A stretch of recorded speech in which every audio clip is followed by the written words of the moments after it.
Welcome to Design Foundations, the podcast where faith, family health, and true wellness come together. I'm Kelly, an integrative health practitioner, optometrist, and mom who's been where you are. I know how overwhelming it can feel to navigate health challenges for yourself and your family. That's why I'm here, to help you uncover the root causes of those struggles and help you build an unshakable foundation for a thriving life where you feel rooted, replenished, and restored. In each episode, we'll cut through the noise, talk about practical tips, and share real-life stories to encourage and equip you. You've got what it takes to create lasting wellness. I'm just here to help you get there. Let's dive in. Welcome back to Design Foundations. I am so excited that you're here. Today's episode is one that I hold very close to my heart. I'm very passionate about it. It's not just about science, but it's about stories of frustration, hope, resilience, and really finding answers after feeling really unheard and dismissed by the medical system. And it's probably in my story where I learned to become a health advocate, why that was necessary. And I learned it for both myself and my daughter. I'm going to share a little piece of that story today. But it's also about uncovering the truth that your body is uniquely designed with its own blueprint for health and healing. And even when you're told everything is normal, that there are possibilities for answers outside of that.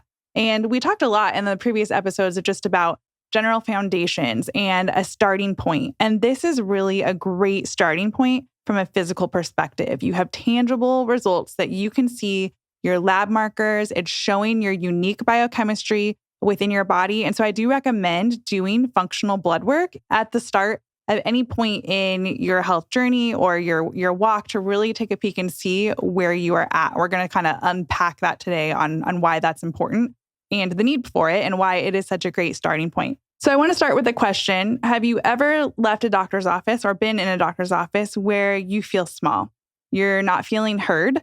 And I certainly know that I have. And I remember sitting there desperately trying to explain, in this case, my daughter's symptoms. She was getting stomach aches. She just was extremely fatigued all the time. She seemed just kind of brain fogged. She had starting to get headaches. She had leg pain that she would complain about. She'd ride her bike like 30 yards and just complain that her legs hurt and cry. And really, my husband and I just thought she was being lazy until it got to a point that it was very clear that something was wrong. And so despite me explaining all of this and really emphasizing that I just knew something was off, the doctor politely looked back at me and said, "Kids get stomach aches and growing pains. This is completely normal. Don't worry about it. Let me know in 6 months if this is still going on." And that word really stuck in my throat like a lump, like normal. Nothing about this seemed normal. And I really just felt dismissed and that no one was caring to really dig into this. I wasn't sure where else to dig into. And so we waited, and I left that doctor's office, like clutching this prescription for patience, I guess, is really what I was given. But my daughter didn't get better. And when I went back, I heard the same thing, except this time we had done some blood work and I was told that everything looks fine. Her blood work looks normal. It's just time to wait it out. Kids get stomach aches and kids get growing pains. But how do you wait something out that is stealing your child's spark? It's stealing their joy. You can start to see it affecting their personality or even their health. And eventually I knew we needed a second opinion. And this time I went to a naturopath, and she did blood work. And within 24 hours of running blood work, and she was able to see that things, although they were normal, again, like falling within range, they weren't optimal. And that sparked her to run additional blood work to look deeper. And within 24 hours, we had the answer of celiac disease.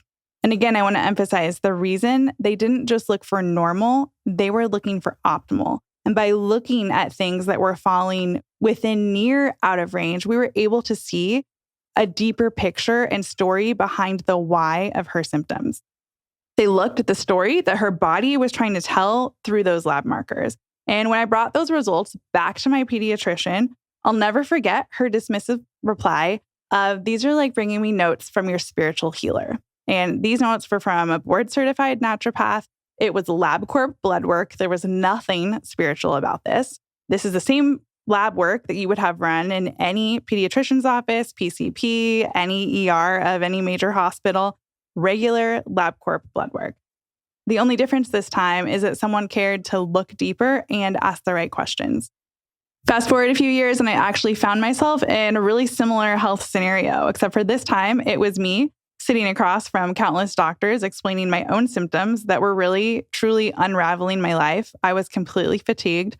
I was losing weight at a rapid rate, and I was a skeleton to begin with. I only weighed 115 pounds or so. And then I was losing weight very rapidly on top of that. And honestly, I was just living in survival mode. But every specialist, gastroenterologist, endocrinologist had the same response. Your labs look completely normal. And I'll never forget the moment that I was sitting on the edge of my bed, looking at my reflection in the mirror, too weak to stand, and I just didn't even recognize the woman looking back at me. I looked sick. I was very scared, and the medical system told me I was fine. So desperate, I actually reached out to a functional practitioner who actually had none of the letters after her name of many of the people that I had seen. She didn't dismiss me. She listened to my entire story, and she didn't tell me to wait it out or that my labs looked completely normal. But she actually took the same labs that every other doctor had looked at, and she was able to see patterns, and she was able to see a little bit of my story in my biochemistry. And within months of targeted intervention, personalized supplements, a plan specific and unique to me, I started on the path of healing. I started to finally feel human again. And for the first time, I actually was feeling hope in this area. And later, I would learn that me putting all of my hope into the doctors and looking for all of those answers has its own issues. I was really putting all of that on the docs and on the wellness plans and the supplements and the scopes and everything else in the blood work instead of really focusing on the great physician and his ability to heal my body or not, depending on what his purpose was. And I would learn a lot of that later, and I'll talk about that in future episodes. But from just a health perspective, I finally started to feel better. So I think we have to look here, what is the problem then with normal lab ranges? And I want to take a moment to say, I am not dismissive of conventional medicine. Conventional medicine is amazing. I have many conventional practitioners in my family. They are needed and useful and have saved 2 of my family members in the last year. And so I just want to take a moment to say that they have their place. But in general, we don't go to conventional medicine to be proactive medicine. We're typically going there for reactive medicine. And a lot of times even within medical school, there is not a ton nutrition training. There's not a lot of the natural-based training. What are the options before we get to some type of pharmaceutical? And I think that's really important to know in a place where we do have to be our own advocates in whether you're working with a functional or conventional practitioner. We still need to be our own advocate. So I think we have to start to wonder why normal isn't enough, meaning why the normal lab ranges. Why would I come on this podcast and be talking about looking at things through a functional lens and looking at things, where are things optimally functioning instead of normal? And I think as a culture and as a society, if we're normal, then we're good. But as we have these increasing symptoms that are creeping up, we're not feeling well, our lab ranges look normal, we're starting to feel dismissed. Why is that happening? I think it's really important to address that. So what's the problem with normal? And the truth is that the ranges that we're seeing are based on the lab stats and averages of the average American population.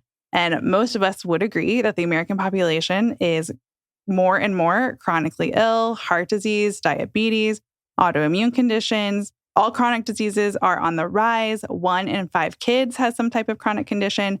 And so what's happening is average or normal of that population isn't necessarily optimal. And these ranges have changed over decades. So 40 years ago, a white blood cell range might have been 5 to 7, but now as the average population has increased and become more and more unhealthy, those ranges have widened. And so now we're looking at a range of 2.9 to 11. So if you're someone who's falling closer to the 2.9 or closer to the 11, it's not optimal. We're not in that 5 to 7 range when we were looking at a healthy population, or I should say a more healthy population. So we're going to be experiencing symptoms and be on that low or high range and not feel well, but still fall within the normal range. And that's how this is happening. If we look at something like glucose, it's falling into the same category. So before, if anything was over 90, this was a red flag and concern and reason to kind of step in, get good education. And now we don't even bat an eye unless it's over 100. And the same is true for cholesterol, thyroid markers, and many more. And this really happens with the thyroid a lot. In this case, a lot of times we're going to be running a TSH and a T4 when we're looking for thyroid. Well, in order to see the whole picture and the true story that's going on with thyroid, we need TSH, T4, free T3, free T4, reverse T3. So we want an entire autoimmune panel, not just this tiny snapshot. We need the whole picture so we can uncover the story and dig deeper into what's going on in the body. Okay, so functional blood chemistry is different. It's not just settling for normal, but it's digging deeper into our story. It's looking for patterns and really uncovering the hidden story your body is trying to tell you, that your cells are trying to tell you, your symptoms. It's really important that you are taking the entire intake of the symptoms and hearing the whole story and then looking at the patterns within the blood work to uncover where we need to go next. So as an example, I worked with a woman, let's just call her Jane to not reveal her identity, but she came to me with extreme headaches, extreme fatigue, acne, cycle was all over the place. She was experiencing cysts that we would probably call PCOS. In this typical scenario, if that picture of someone walked into the OB, then what's the first thing we're going to do? We're going to be put on birth control, which really, it might be abating symptoms, but it's not fixing the why or working to figure out the why all of those symptoms are there in the first place. And she did have her labs run and was told everything looked fine. It was normal within range. But when we took a closer look, ran a little bit of a more thorough panel looking at more blood work, we were able to see that her fasting insulin was significantly increased, which is showing blood sugar dysregulation at the very start. It is driving up her testosterone, which is increasing her acne, making more prone for cysts and fibroids. It's going to start to affect cycle irregularities. So when we started to address all of these things, addressing blood sugar, the actual cause of what was driving some of this, got her in the right diet. She was using the right supplements. We took a lot of time to get the foundations and daily rhythms in place to help alleviate stress and just support everything else that we were building off of. Everything began to shift. She now rarely experiences migraine headaches. Her cycles are completely regular. Brain fog has decreased. We're starting to move the needle on weight loss, and her labs started reflecting the changes. So that's the power of functional blood chemistry. It really starts to connect the dots and treats the entire person, not just isolated symptoms. And again, I'm just talking about how we are looking at these lab markers. So if you've been told everything looks fine, but it's not, we're going to talk about just a few places to start. And your first place to start is to request comprehensive testing. So ask your doctor for a full thyroid panel, fasting insulin, inflammatory markers like CRP. These are not difficult to run. If you get pushback, don't be afraid to advocate for yourself. Ask for full panels of testing. With that said, if you don't feel confident that they're going to do them or want to run them, then seek someone out who is certified to read blood work from a functional lens, whether that be a naturopath or another type of functional practitioner. Find someone who has the ability to look for patterns within panels. So even within something like a CBC, which is the most basic of blood work to be run, you can learn so much information. If I have elevated neutrophils, this is going to signal some type of bacterial infection. If my lymphocytes are going higher, then there might be some type of viral infection hiding in there. If eosinophils are higher, there's things like parasites, histamines, mast cell. There's so much information in there that it's telling us about our body. And to have someone to be able to identify that and then help you get on the proper roadmap to actually get to where you need to go as far as your symptoms go can happen, but you do need to be in the right hands.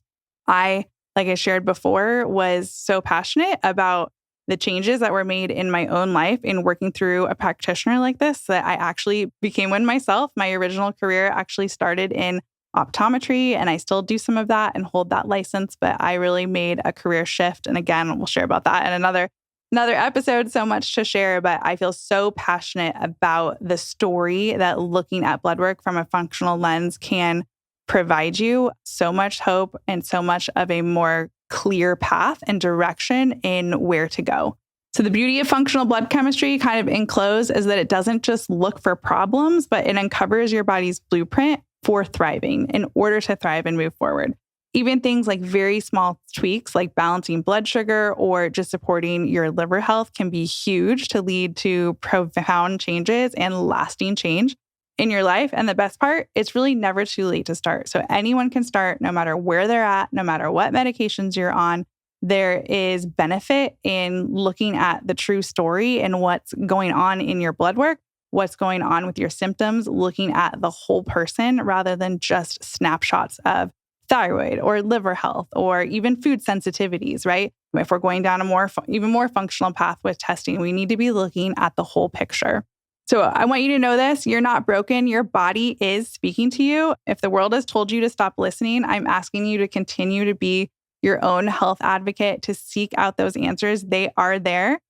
If you're ready to move beyond normal and really uncover the unique wellness blueprint, let's talk. At Design Family Wellness, we'll help you decode your labs, connect the dots, and take meaningful steps towards healing.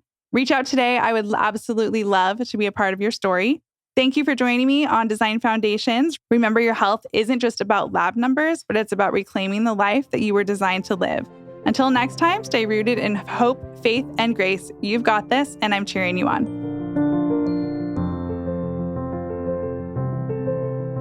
Thank you for tuning in to Design Foundations. I hope today's episode left you feeling encouraged and equipped to take meaningful steps towards building a healthier, more intentional life for you and your family. If you found value in this conversation, I'd love for you to share it with someone else who might need this encouragement today. Don't forget to subscribe so you never miss an episode. And if you're feeling inspired, leave a review. It helps this message reach more families like yours. Until next time, remember, true wellness starts with a strong foundation, rooted in faith, and grows with intentional care. Take care, and I'll see you next week. This podcast is for educational purposes only and is not medical advice. The information shared is not a substitute for professional medical care. Always consult your healthcare provider before making any changes to your health or wellness routine.